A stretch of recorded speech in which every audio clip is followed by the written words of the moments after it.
Hello there everybody, how's it going? Welcome back to another episode of the KSP Let's Play, and jumping right back into point 2.0 here to finish our awesome rescue mission that did not have like 3 huge failures in the last episode alone. Anyhow, we have Calbus. Is that Calbus? I can't actually see on my preview screen here. I think that's Calbus. And we have Samson. Good old Samson Kerman. Gonna try to get these guys back home. But first step to do that is to get our, well, I guess our second rescue craft, because the actual rescue craft is in about 50 pieces on the surface of the moon. But this little craft that has been here for a while, it was a landing probe, not a landing probe, a landing craft. I don't want to say craft all the time. A landing vehicle. Yes, we'll call it that. And that's been on the moon for quite some time. Unfortunately, one of the passengers is a big green splat also on the surface of the moon. But hey, that's okay, because the other passenger is still alive, and that is Calbus Kerman. And yeah, as I was saying, the first step to get these guys back home is to, well, we gotta refuel this thing, because it does not have enough fuel to make it back, and it definitely does not have enough fuel to land as well. So we got to bring it up to the orbital station there that we have around the Moon Orbital Facility, and dock it up with this bad boy, which has a full Rockomax tank, one of the big orange tanks. So we should be good for fuel. In fact, we are definitely good for fuel. There is no shoot about it. We are almost certainly good. So yeah, I wanted to leave this in because I haven't done a lot of rendezvous lately, especially not on camera, so I just wanted to show you guys some of the adventures that I've been having with this vehicle here. I swear, this Calbus guy, the pilot of this landing craft, he has some serious problems. Not only was he doing backflips before and some crazy funky dance moves, well, now I think he needs to get his eyes checked. You'll see in a little bit why. But he seriously needs to get his eyes checked. Get some glasses, bro. Get some, some contacts. Still look good. I don't know if they make contacts in Kerbal size, because those are some mighty big eyes. Actually, thinking about how would they even keep contacts on? Their eyes, like, bulge out of their heads. I guess they don't have contacts. They only have glasses. Or maybe they're, like goggle contact. I don't know what I'm talking about. Anyways, we have the Moon Orbital Facility coming up there, trying to do our rendezvous. And yes, I did just select that port, that tiny port on the side, because I don't know why. Oh, right, because it's a docking port, and of course all docking ports fit together, right? Yeah, no, not quite. I don't know why it took me so long to realize this, but on the orange tanks we have the junior docking ports, whereas on the lander we have the regular size docking port. So, yeah. Oopsies, that's a no-go. But apparently I did not realize this until I actually tried to dock.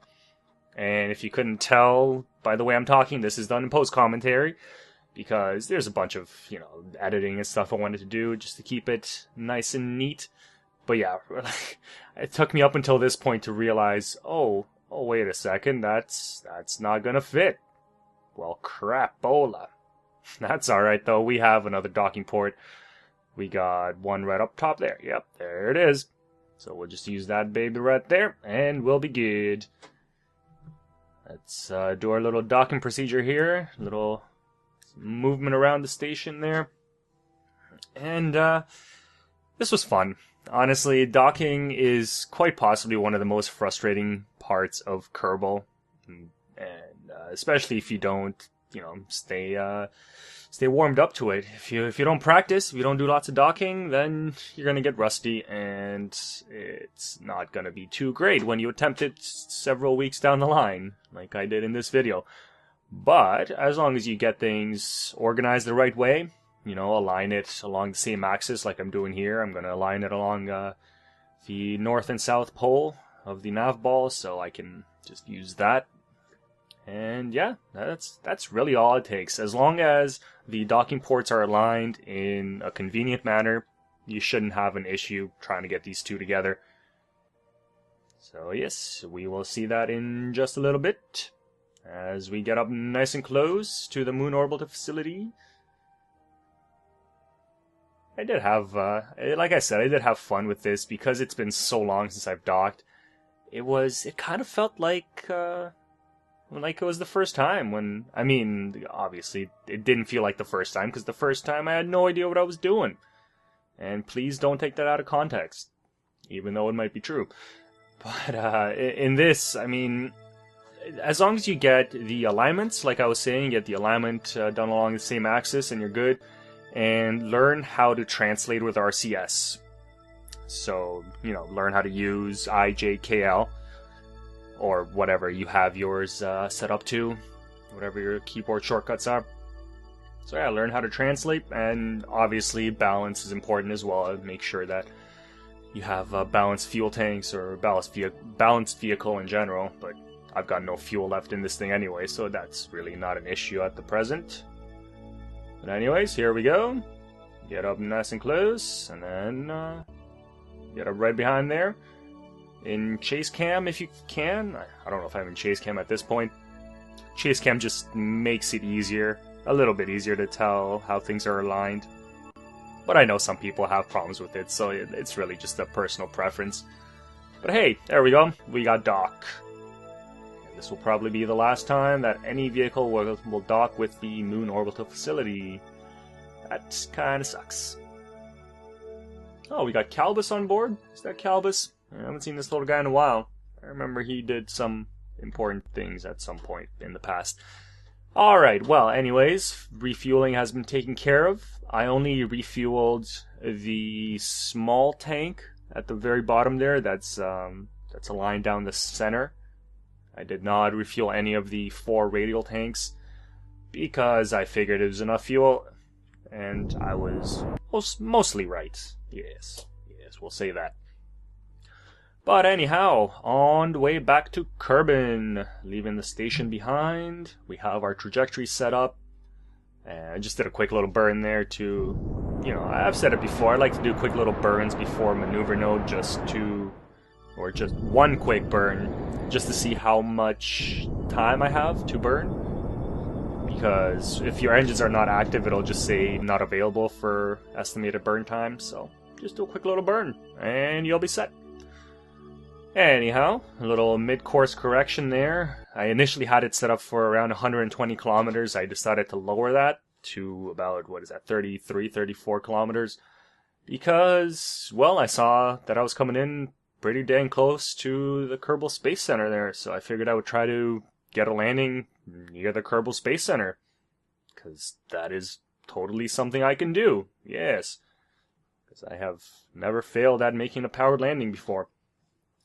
Anyhow, just doing some aero braking, and slow ourselves down. We're going about 3,000 meters a second. That's kind of fast. It's a little fast, but that's okay. Look at this beautiful aero braking right here, and it actually worked out surprisingly well. I could have gone down a little bit lower, and I probably would have been fine as well, but it worked out.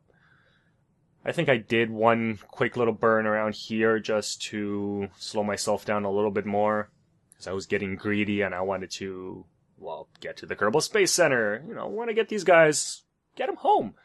They've been gone for a while, and they don't want to land too far away from home. They don't want to have to wait another few days, or, you know, however long it takes for a ground rescue vehicle to get to them. So yeah, I'm gonna try to get them as close as possible. That is not gonna work. Spoiler alert. Not gonna happen. But hey, they do survive, so there's another spoiler for you, and it's a good spoiler. Anyhow, here we go. We have passed the periapsis there, and we have, yeah, we are basically passing, or about to pass right over the Kerbal Space Center. So I did try to slow down a little bit more, see if that would help it out. It didn't. It wasn't going to. I don't know what I was thinking. It's not like a planet that doesn't have gravity where I can just basically slow myself down right above the place where I want to land and then just drop down. No, it doesn't quite work like that. So, that kind of sucks. But, hey, we got close. It's one of my closest attempts, and this is done coming straight from the moon, so if I'd set myself up in a circular orbit and then attempted to... Oh, excuse me, a little burp there. And then attempted to land, I probably would have done better. But I didn't. So, you can see the Kerbal Space Center down there in the water because the land hasn't rendered in yet. It's a little buggy there. I kind of hope they fix that at some point. It's been an issue for a while. You can see it kind of rendering in now. Yep, there it goes. Bunch of stuff in the water. Yeah, alright, well, looks like we're going to be landing on that peninsula just east, just over the ocean here. So let us zoom on forward to that point. And through the magic of editing, here we are. We are almost there. Coming down just on the coast over here. Actually just off the coast at this point, but we are coming through the thick part of the atmosphere, so getting slowed down quite a bit. Quite a bit. We're getting slowed down quite a razor. That is a big razor that I'm talking about. And I don't know exactly why I'm talking about a big razor, so I will stop doing such a thing. Anyhow, and we're coming down. Just going to do a quick little burn here because I wasn't quite certain if I was going to land on land or not. I was probably going to be fine, but, you know, better to be safe than sorry. Because all that fuel is totally not necessary. We are definitely not going to run out of fuel at the last possible moment. No. That would be silly. Alright, so now, just dropping like a rock, letting that speed bleed off, and watching that altimeter. Holy crap, that is a scary sight, just watching it drop like that, but not much you can do. And yes, I know there are parachutes on this thing. They're not supposed to be there. I mean, they are on this, but they weren't going to be on the original landing craft, which is part of the reason why I wanted to do a powered landing with it, to see if I could land without parachutes. And, well, you'll see in a little bit if that works or not. But yeah, I do not use the parachutes on this, just, you know, because I wasn't planning on having parachutes, so we'll pretend like they're not even there. They're just dead weight at this point. Yeah, anyways, coming down, nice and slow-ish, I want to say. We have a bit of a hover going right now.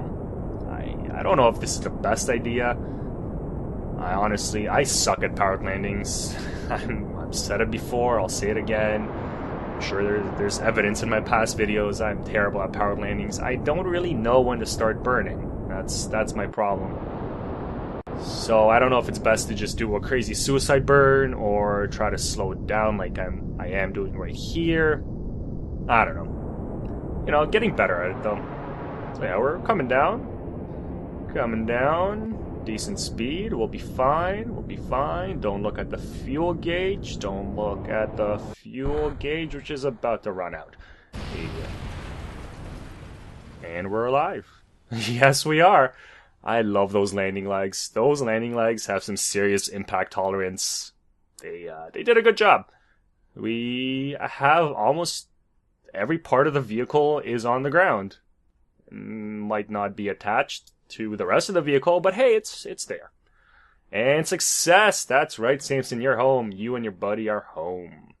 Anyhow, gonna jump into some live commentary right now. See ya in a second.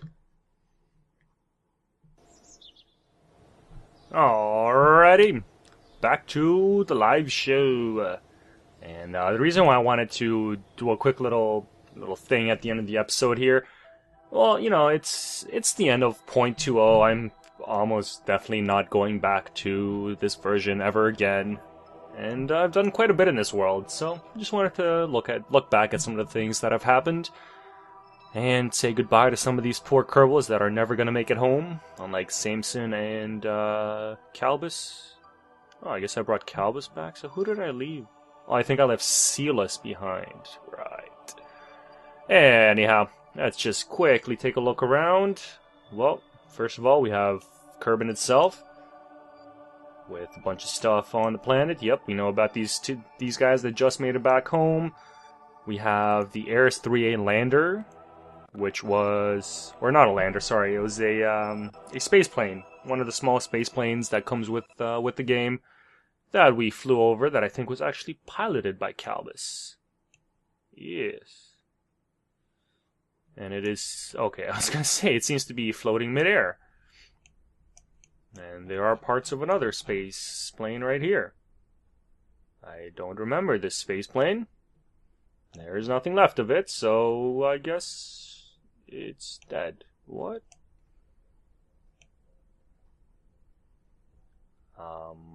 Okay, sure.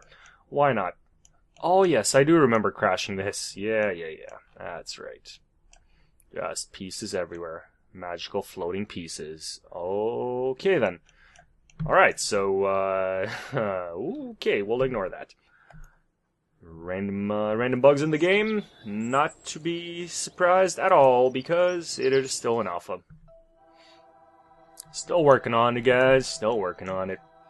I'm sure there won't be magical floating pieces in the actual release of the game. Whoops, no, I didn't want to go all the way out there. So next we got the moon. What do we have around the moon? Well, we have the orbital facility, which we saw earlier on in the episode, which is basically just a refueling depot. It's not really a depot, it's only got one fuel tank. It's just a little capsule with a tug. Completely useless tug that has nothing to tug around, but hey, you know, whatever. It's got one of these big tanks up here, which is, it was full until it filled up the lander that made it back to Kerman. So yeah, small little thingy here, does the job. I don't think I ever used it this season until, well, this episode. What else do we have on here? Yes, the rescue probe. We'll leave that up there. I don't want to look at that again. Oh, we have some rovers that we landed on the planet. We have the crash site here. Unfortunately, where we lost two brave Kerbonauts, possibly. Let's switch to it. Can I read the sign from here? I don't think I can. Clicking on the thing? No, I can't read the sign from here. I can't remember what I wrote. But this was my awesome high-speed rover that flipped.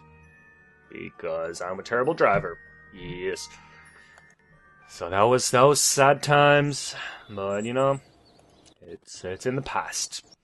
In the future, we will have, I was gonna say less crashes, but that's not likely. There will be lots more crashes. What else do we have around the moon? Not much. Bunch of rovers. A random probe body thing that I landed over here. Yeah, not much. I have yet to set up a proper base somewhere as well, like a, whatchamacallit, a ground base. I haven't done that yet, so I would very much like to do that in the next season. What do we have here? Oh, right. We have the exploded Kerbazord. Did I not have a lander on here? Or a rover or something? I could swear I did. So right there, and I can't see. Yeah, there it is. I just couldn't see it. Is there anybody on this rover, or a lander, or whatever it is, that we're going to leave behind? There probably is, yep. Obeng and Malik.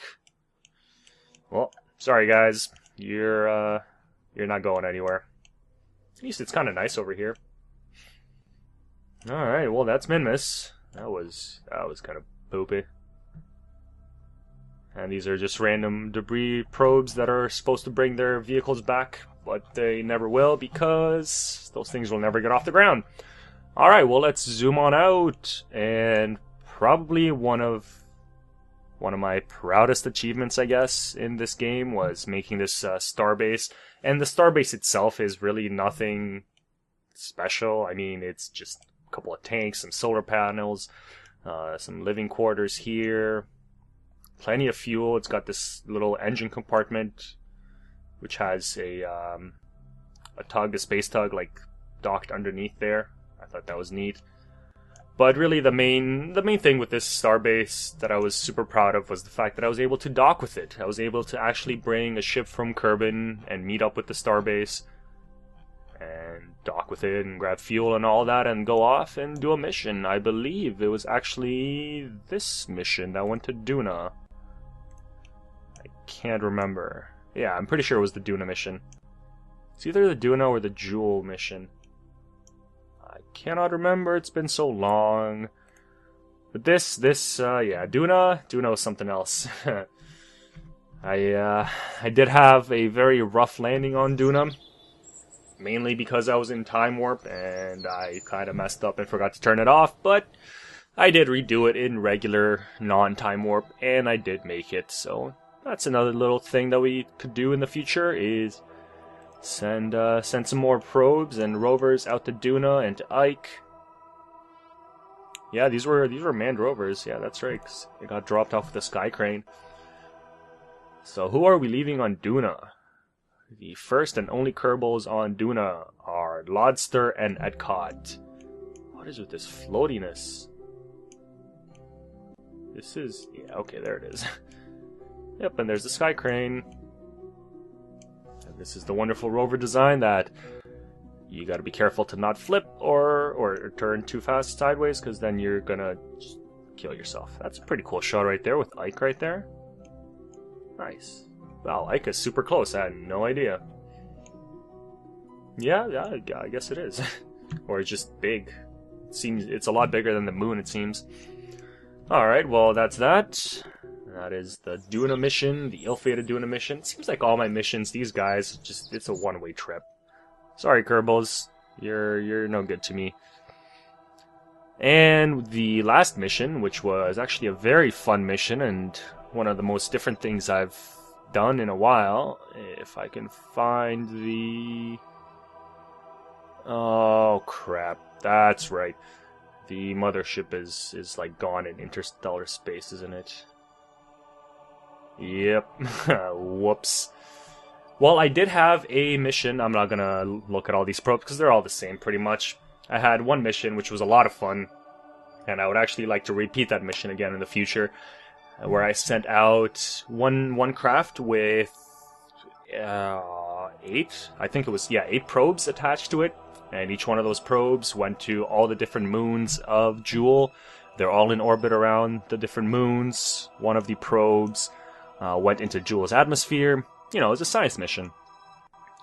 But now these probes are kind of stranded and useless because the mothership, or the main like communications vehicle, whatever you want to call it, the thing that brought all the probes over and is, you know, the beacon, the relay to the comms relay to Kerman, it kind of went like out there somewhere.